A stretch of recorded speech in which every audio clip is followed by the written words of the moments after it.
자, 여러분들, 오늘의 주제, 글로벌 빅파마, 왜 한국을 선택하는가라는 이 주제에 대해서 함께 이야기 나눠보고자 하는데, 굉장히 흥미로운 것이죠. 사실 우리 과거의 생각을 한번 해보시면 좋겠습니다. 대한민국이 글로벌 바이오 시장에서 과연 어떤 역할을 했을까? 아마도, 아마 우리 제약업계에서 오래 활동하신 분들 같은 경우는 이 부분에 대해서 굉장히 잘 알고 계실 거라 생각이 듭니다. 사실 우리 한국이 이 글로벌 제약 시장에서 그렇게 큰 역할을 하지 못했습니다. 그게 현실인 것이죠. 사실 이런 뭐 선진국들에 대해서 우리가 좀 많이 부족한 부분도 많았던 것은 사실이죠. 하지만 이제 완전히 바뀌었습니다. 한국의 바이오의 기술 이전이 20조의 시대가 열렸습니다. 굉장히 전 세계가 대한민국을 주목하고 있는 것이죠. 근데 우리는 단순하게 계약을 많이 했다는 게 중요한 것이 아니라 진짜 이 글로벌 빅파마들이 한국에서 진짜 원하는 게 무엇인가? 이 점에 대한 부분들을 명확하게 살펴보는 게 우리의 중요한 역할이지 않을까라는 생각하십니다. 오늘 그 주제 함께 이야기 나눠보도록 하겠습니다. 자, 준비되셨나요? 자, 시작 한번 해보도록 하겠습니다. 자, 제가 먼저 이 기사들을 한번 소개를 해드리고 싶습니다. 이 머크라는 회사에서 한국에 공장을 신축을 한다는 게 굉장히 저는 흥미로웠습니다. 이게 이제 2024년도에 발표됐던 내용인데, 그전에는 많은 글로벌 제약사들이 한국의 생산 시설을 다 철수하고요. 영업 마케팅 부서들만 남겨두는 그런 모습을 보여줬던 것이죠. 근데 독일의 머크라는 회사에서 4,300억 원을 투입을 해서 대전에 바이오 부자재 공장을 신축한다. 굉장히 흥미로웠고요. 또 당연히 이제 알테오젠에서 이 미국의 머크, 이 독일 머크가 아닌 미국의 머크와의 SC 제형에 대한 계약을 진행했던 것들도 매우 흥미로웠고, 또한 2020년도에 빌 게이츠가 한국을 방문해서 백신 동맹이라는 그러한 이 슬로건을 내세운 것들도 매우 흥미로웠습니다. 자의 의구심은 여기서 출발이 됐습니다.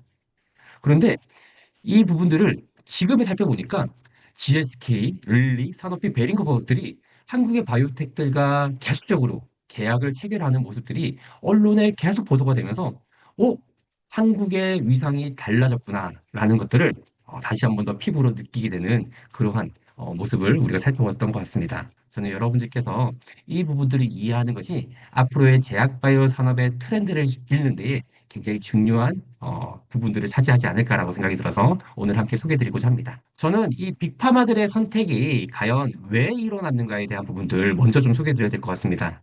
한국의 플랫폼이라는 이 부분들에 대한 것들이 굉장히 중요한 역할을 하고 있지 않을까 생각이 듭니다. 거기서 중요한 플랫폼이라는 게 바로 이거죠. CDMO 인프라입니다. 한국의 CDMO 인프라는 이제는 세계적인 수준에 도달을 했습니다. CDMO 선도 국가는 대한민국인 것이죠. 이렇게 제조 역량을 갖추고 있는 것들은 우리가 정말 강력한 무기라고 생각을 가지고 있습니다. 또한 이거는 약간 또 다른 생각일 수 있는데 한국인들이 그렇게 뭐라고 해야 되나요? 착한 사람은 아닌 것 같습니다. 이게 무슨 말이냐고 하냐면은 마치 정해져 있는 루트 코스로서만 연구를 하고 생각을 하는 것이 아니라 남들이 하지 말라는 거. 굉장히 창의적인 것들에 대한 접근들을 하고 있는 민족이 대한민국인들이지 않을까 생각이 드는 것이죠.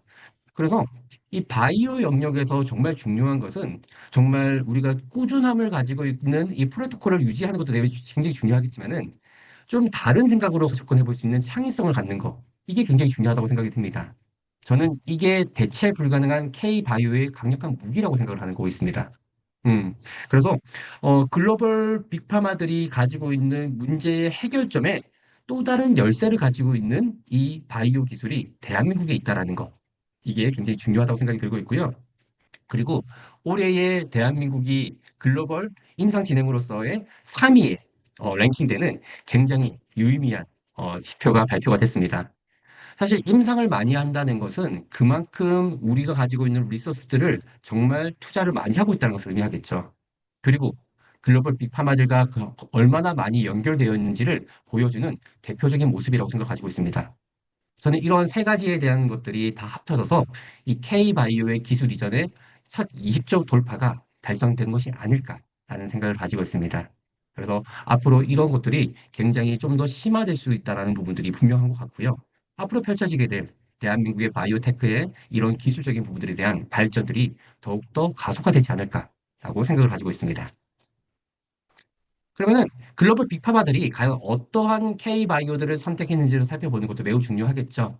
여기서 굉장히 중요한 것은 빅파마들이 K바이오를 선택하는 것은 단순한 위탁 생산의 개념이 아니라는 점들을 꼭 반드시 기억해야 되지 않을까 생각을 가지고 있습니다. CDMO가 활성화된다고 해서 CDMO만이 있는 것이 아니라 이런 대체 불가능한 플랫폼 기술이나 정밀하게 설계된 파이프라인의 연결성이 한국을 선택하는 계약의 실체라는 점에 대한 부분들 여러분들께서 꼭 기억을 하시면 좋지 않을까 생각이 듭니다. 자, 빅파마가 한국이 찾는 이유를 저는 5가지로 앞에 보시는 것과 같이 정리해드리고 싶습니다.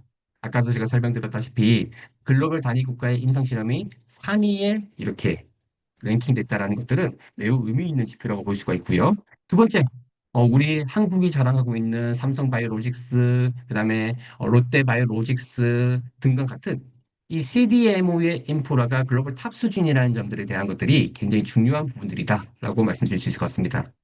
그래서 글로벌 빅파마들이 한국을 단순하게 그냥 생산 제조 국가로만 보는 것이 아니라 동북아 지역의 전반적인 약간 시장에 대한 허브 역할로서 대한민국을 바라보고 있다는 점들 매우 중요하다 말씀드리고 싶고요.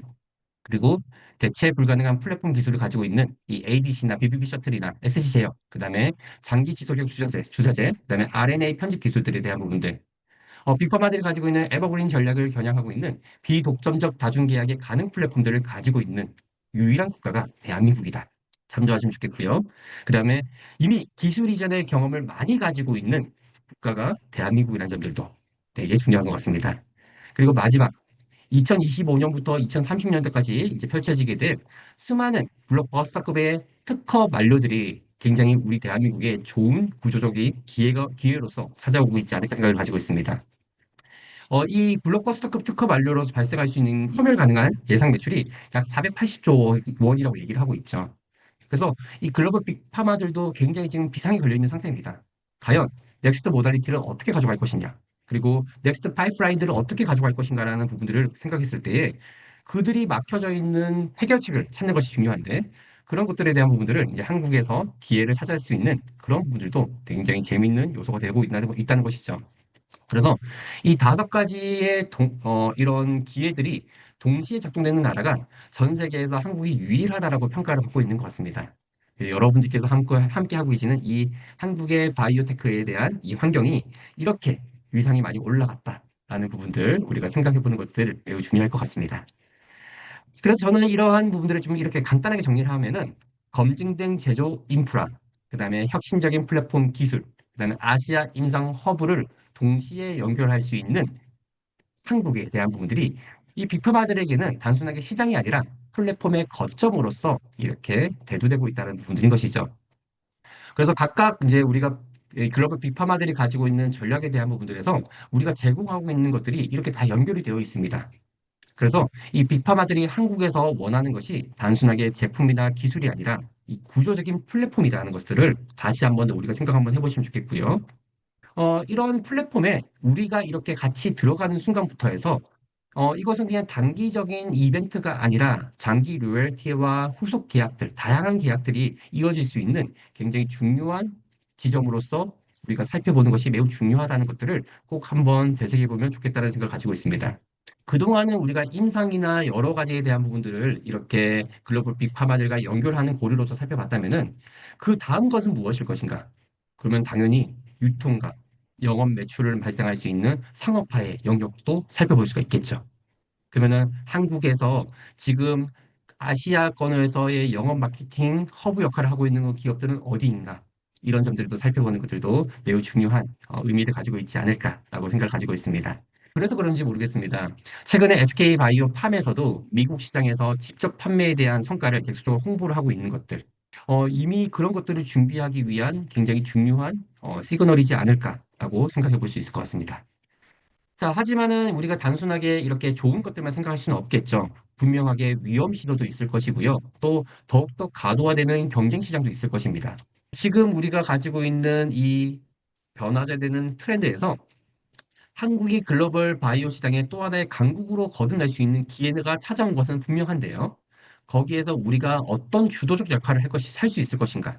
이 점에 대한 부분들을 고민하는 것들이 매우 중요한 부분들이지 않을까라고 생각이 듭니다. 그래서 저는 이렇게 한번 정리를 해봤습니다. K제약바이오의 3가지 전략적 선택이라는 이름으로써 저는 준비된 자만이 이렇게 리더가 될 수 있다라고 항상 강조를 해왔는데 첫 번째가 플랫폼 내재하라는 말씀을 꼭 드리고 싶습니다. 지난번 우리 빅테크와의 연결 고리에서도 이렇게 솔루션으로서 플랫폼 내재화를 해야 된다라고 강조드렸는데 빅파마도 마찬가지입니다. 우리 회사만의 플랫폼이 무엇인지가 명확하게 설정되어야 되는 것들이 중요하다는 말씀드리고 싶습니다. 모달리티면 모달리티, 데이터면 데이터, 그다음에 CDMO라는 제조면은 제조. 거기에서 우리가 가지고 있는 강력한 플랫폼이 무엇인지에 대한 부분들을 살펴보는 게 매우 중요하다는 말씀드리고 싶고요. 그다음에 플랫폼의 연결자로서 역할하는 거 매우 중요하다는 말씀드리고 싶습니다. 허브라는 것을 꼭 기억을 하셔야 됩니다.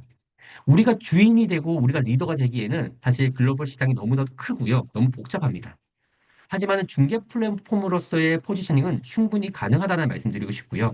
그래서 저는 항상 얘기하고 있는 이 PDMO라는 개념을 여러분들께 다시 한번 강조드리고 싶다는 생각 가지고 있습니다. 이 K바이오 20조 시대에 과연 이렇게 시장의 변화도 중요하겠지만은 그 시장의 변화에 어울리는 우리의 역할이 무엇인지를 살펴보는 것들도 매우 필요할 것 같습니다. 저는 가장 위험한 포인트가 무엇이냐면은 이러한 흐름을 남의 이야기로 보는 것. 그냥 내 일이 아니야. 우리 기업하고는 동떨어진 일이야. 우리는 바이오 테크가 아니고 우리는 뭐 제약회사야. 이게 아니라 이것이 충분하게 우리 회사와 내 주변에서 펼쳐질 수 있는 일이구나 라는 것을 인식을 하고 그에 걸맞는 역량들을 꾸준하게 개발하는 노력들을 하는 것. 이 점에 대한 부분들을 우리가 절대 놓치면 안 된다라는 이 메시지를 반드시 기억해 주시면 좋겠다 말씀을 드리고 싶습니다. 자, 오늘 여러분들과 함께 여러 이야기를 나눴는데 하지만 이 세 가지만 반드시 기억해 주시면 좋겠습니다. K바이오 20조는 숫자가 아니라 구조의 신호다라는 부분들. 네. 그래서 이 플랫폼 기술, CDMO 인프라, 임상 허브가 가지고 있는 이 세 가지의 팩터들은 이 한국이 가지고 있는 정말 강력한 무기라는 점들에 대한 부분들 여러분께서 잘 생각 한번 해보시면 좋겠고요. 두 번째로는 플랫폼을 가진 자가 협상의 주도권을 가진다는 부분들 꼭 강조드리고 싶습니다. 그리고 세 번째, 서포터가 아닌 파트너가 되셔야 된다는 점을 다시 한번 더 강조드리고 싶습니다. 그래서 오늘 제가 여러 가지에 대한 얘기들을 드렸는데 이 세 가지에 대한 포인트들을 여러분이 잘 생각 한번 해보시면 좋겠고요. 자, 오늘 우리가 함께 했던 이야기들 어떠셨습니까? 좀 더 작은아마 도움이 되셨으면 좋겠다는 말씀 드리고 싶은데, 네. 자, 이런 내용들 담고 있는 저의 저서 소개 안 해드릴 수가 없죠. 네. 제약 바이오 트렌드 2026년. 네. 그다음 파사 인사이트 리뷰 매거진도 많은 사랑 부탁드리도록 하겠습니다. 자, 그리고 우리 채팅방, 제약 바이오 트렌드 앤 커리어라고 카카오톡 오픈 채팅방을 검색하시면은 또 함께 하실 수 있습니다. 저희 파사 컨설팅에서 매일마다 선정하는 핵심 트렌드 뉴스들 소개해드리기도 하고 있으니까요. 여러분들 또 작은아마 도움 됐으면 하는 바람 가지고 있습니다. 여러분들 작은아마 도움이 됐으면 좋겠고요. ZC 모닝 클래스에 함께 해주신 여러분들께 감사드립니다. 여러분들 남은 주말 즐겁게 보내세요. 감사합니다.